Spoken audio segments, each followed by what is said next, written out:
Welcome back to the Sound for More channel. Today I have the pleasure to introduce you to OneShot from Klevgrand. Before I continue, I would like to remind my viewers to subscribe as it helps with growing the channel. Thank you very much. Okay, so OneShot, great news that is now available on the iOS platform. As you can see, it was previously available on desktop, and therefore you could run it on Windows and Macintosh, of course, as a plugin, as a VST, free plugin, etc., in other formats. But now is also available as an AUE free inside your iPad, which is fantastic. And as you can see, it is running inside AUM as an audio source, but of course it can also run as a standalone application. So this is what it looks like when you actually turn it on the first time. A little bit empty, but it will get very busy in a second.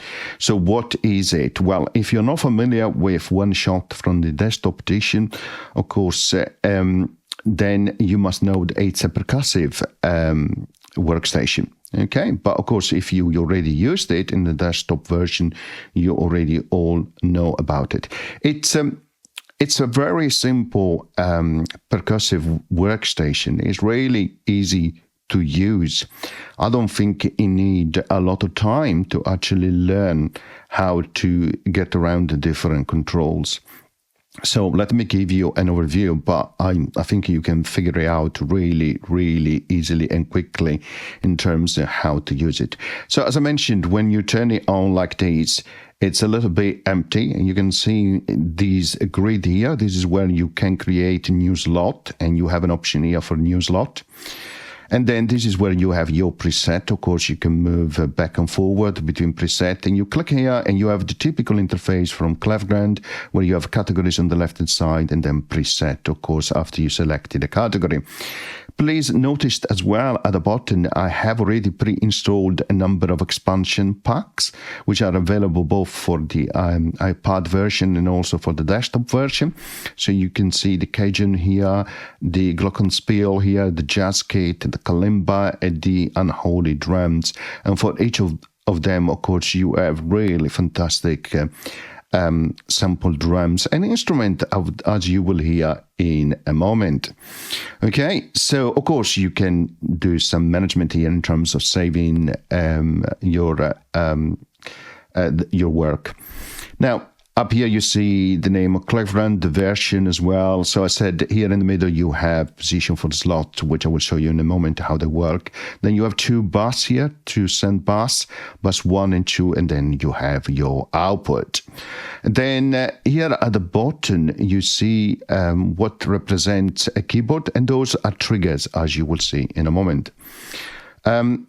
Top left, you can see I already linked it to the AUM keyboard to bring it up, and I will show you that in a moment.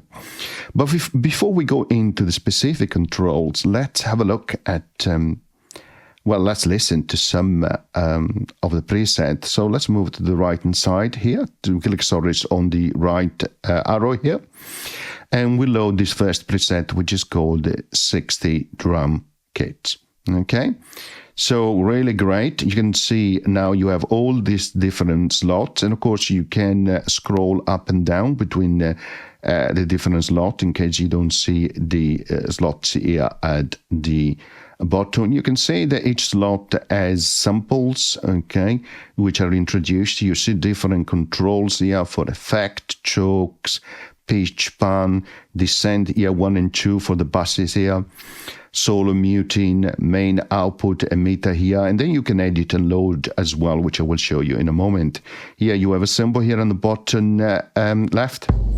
Click on it and you can sample, right? Same here.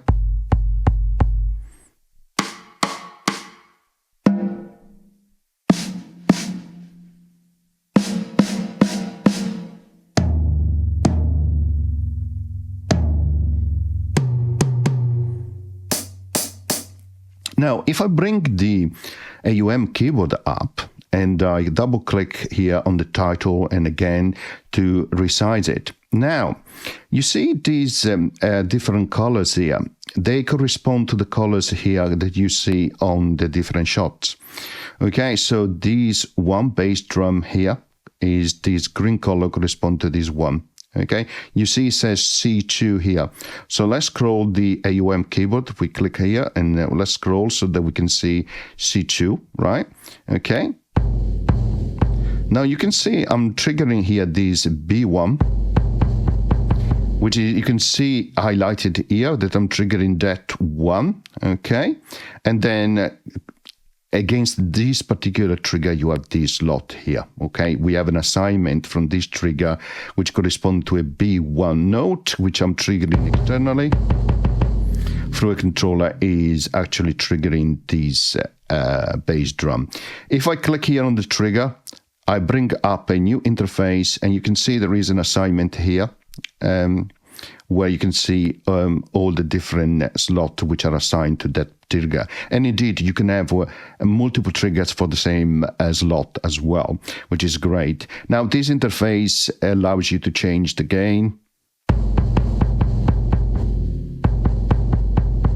velocity if it's on and off in terms of curvature as well. You can decide to have an envelope on, and then you can change your attack, your velocity, your hold and decay. And you can do the same for the pitch, which is great, the filter. But then at the end, which is quite good, you have a possibility to tweak it. So you can play in reverse, which is great. And then, of course, and then you can also, let's remove this envelope here and let's click reverse. Let's do it on a different one, perhaps. You can hear it now. Great, just a little bit slow because I had to let go the trigger.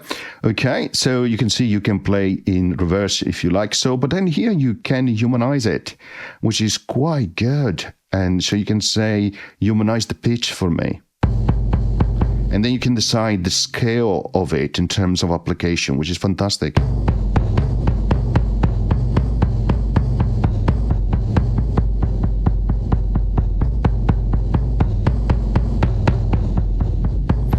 And you can also, if you enable the filter here, you click on here to enable, you decide, for example, a low pass, you can decide the frequency. Then you can go and tweak the filter as well, in terms of humanizing that and therefore bringing in some imperfections. So I think that that's quite good. So as I mentioned here, you can assign it to different slots, which is great. So let's close this one, and you can see it corresponds to this slot here. Let's disable that filter for now, like so. Here you can change the pitch, the palm, main output.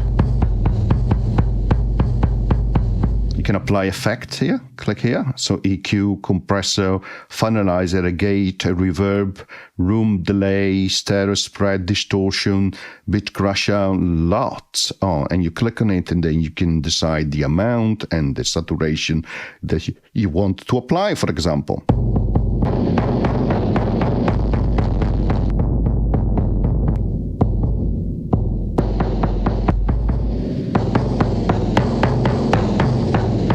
And of course, you can turn it off if you don't like that. Remember, you have send 1 and send 2. So you could say, let's go to send 1, and here we have room. But for example, you could say we have another effect, like, for example, delay here. Okay. So let's increase the send here. So you can hear the delay, but of course, you can change the time in here.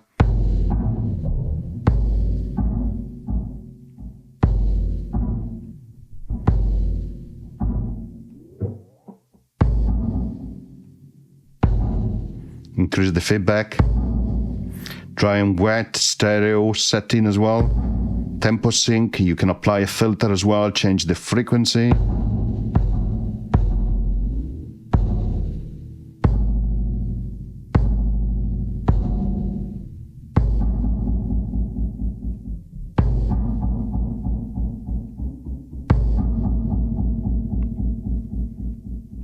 And of course, you can change the level here.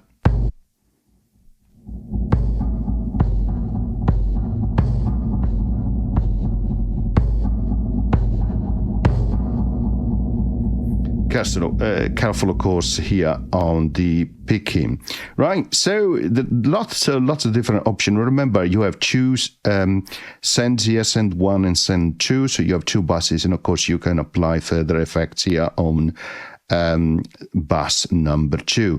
And as I said, you have a lot of different options for each of the effects here. So you see, for each one of them, then you can configure what you like to actually have, right, as an effect. And you can change it here. Click on the down arrow, and you can say, for example, I want to go for an EQ, and then you can see really nice EQ with low shelf, pick 1 and 2, and high shelf, which is great. And in terms of actually changing the different settings.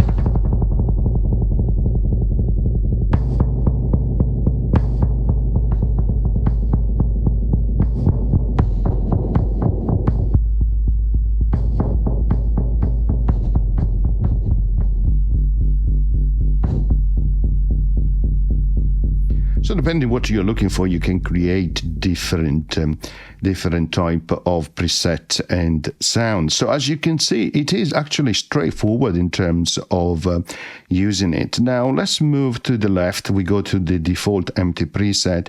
If you click on the new slot, then it's going to ask you here, do you want something from the factories? In terms of preset and category, or your user, which are the extension packs which I preloaded. You can also import as well, which is great. And you just choose one, like so. You go to this 60K, and then you choose one, like so, and it even gives you the size in megabyte. Okay, at the moment, there it is, C2. You see there, C2. So you need to click C2 here. Now let me show you. If I go to this D2 here, I double click and select new, okay? And then where it says unassigned, I click here and I assign it to the same slot, all right? Which it shows you here as well, which is great. Now I go to the pitch and I change the pitch, all right? So C2, D2, it's triggered the same slot, but under the trigger option, I change the pitch. So you can do things like that. So you can have multiple triggers which trigger the same slot, but with different configuration. In this case, I changed the pitch. But for example, I could also go inside the filter and change the filter as well.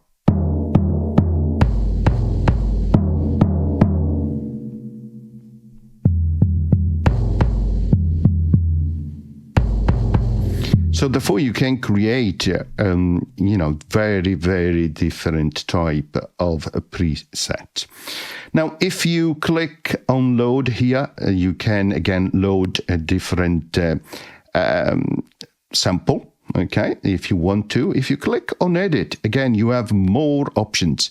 This is where you have the assignment of samples based on velocity, right? So.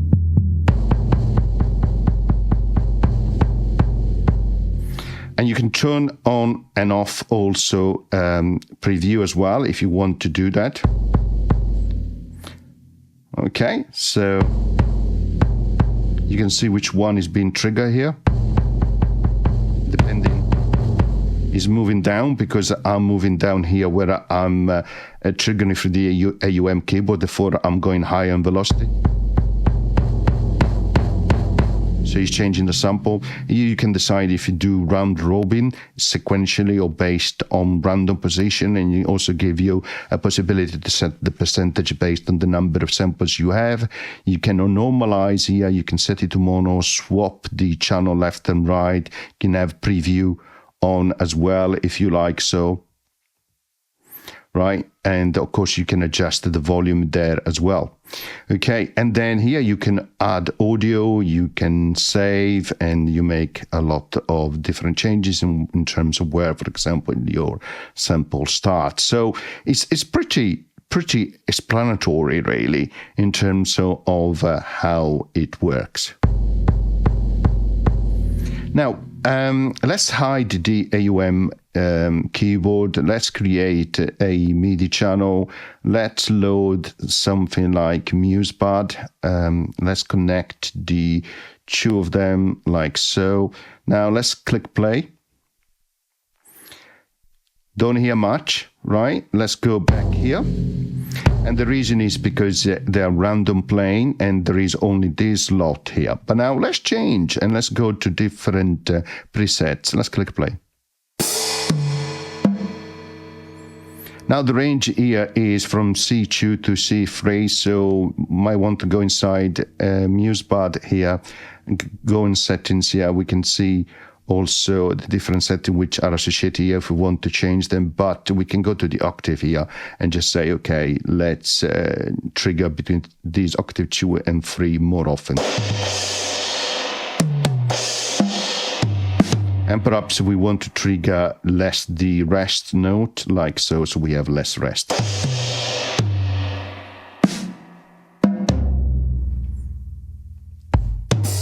Duration.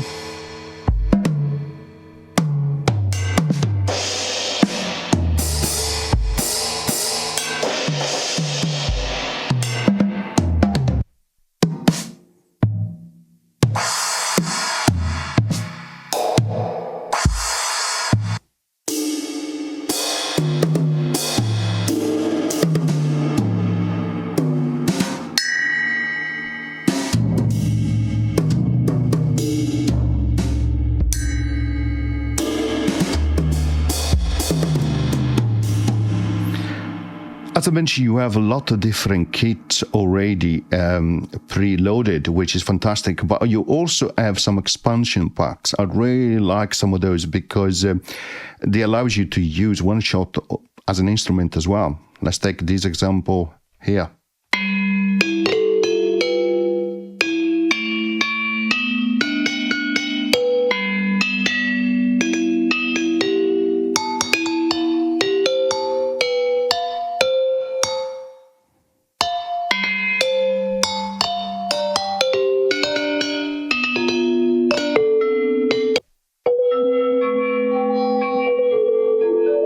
I love this one, broken pad, it really sounds great.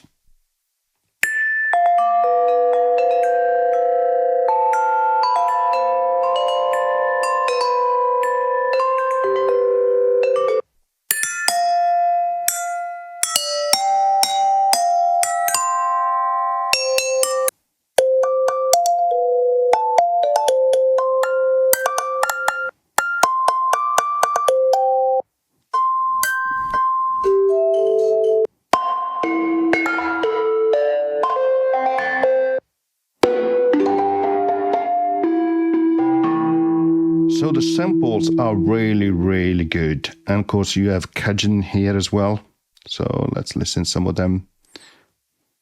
Oh, it's playing too high here, as you can see.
And of course, if you have a sequencer connected to it, then you can create appropriate patterns. So it's really good if you want to have a lot of different samples, really high quality sample, if you want to have a lot of different kits which you can use, and you can quickly create your own preset. I really love the fact that you can load up different waveforms, assign them in different velocity, change the orders, so you can do some basic editing on the audio as well. So I suppose one of the strengths of OneShot is so easy to use, so easy to bring inside your project, to have that percussive workstation, which is the purpose of it. And you have a lot of different effects, which I really love, really.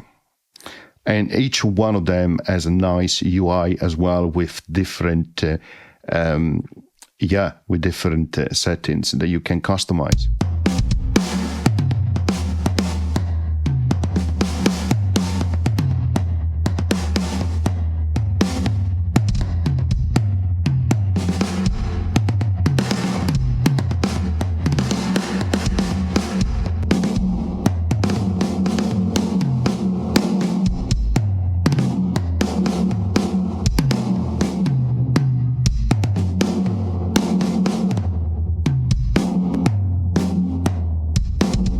Look how nice the interface is on the compressor as well. So real-time monitoring there, which is great as well. Your stereo spread, which is fantastic in terms of amount and different frequency. You can change it based on the different frequency here, the stereo spread, which is great.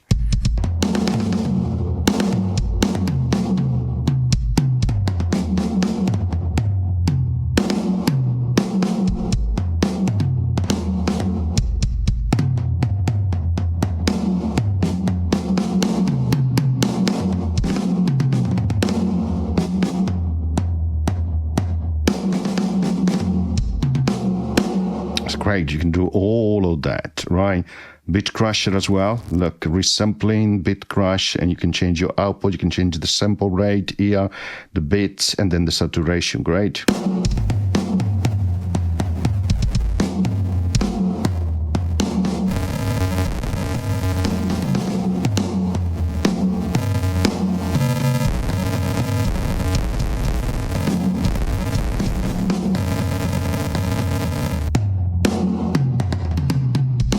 Finalizer here with compression settings, EQ setting. You can change input and output as well, which is really good.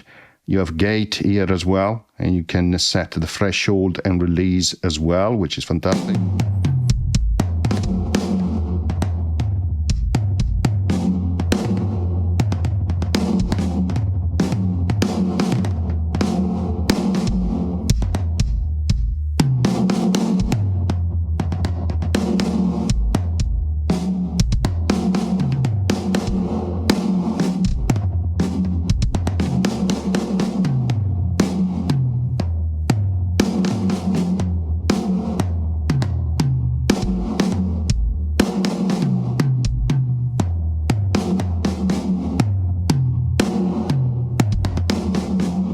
Okay, hopefully you have now an understanding of how OneShot works.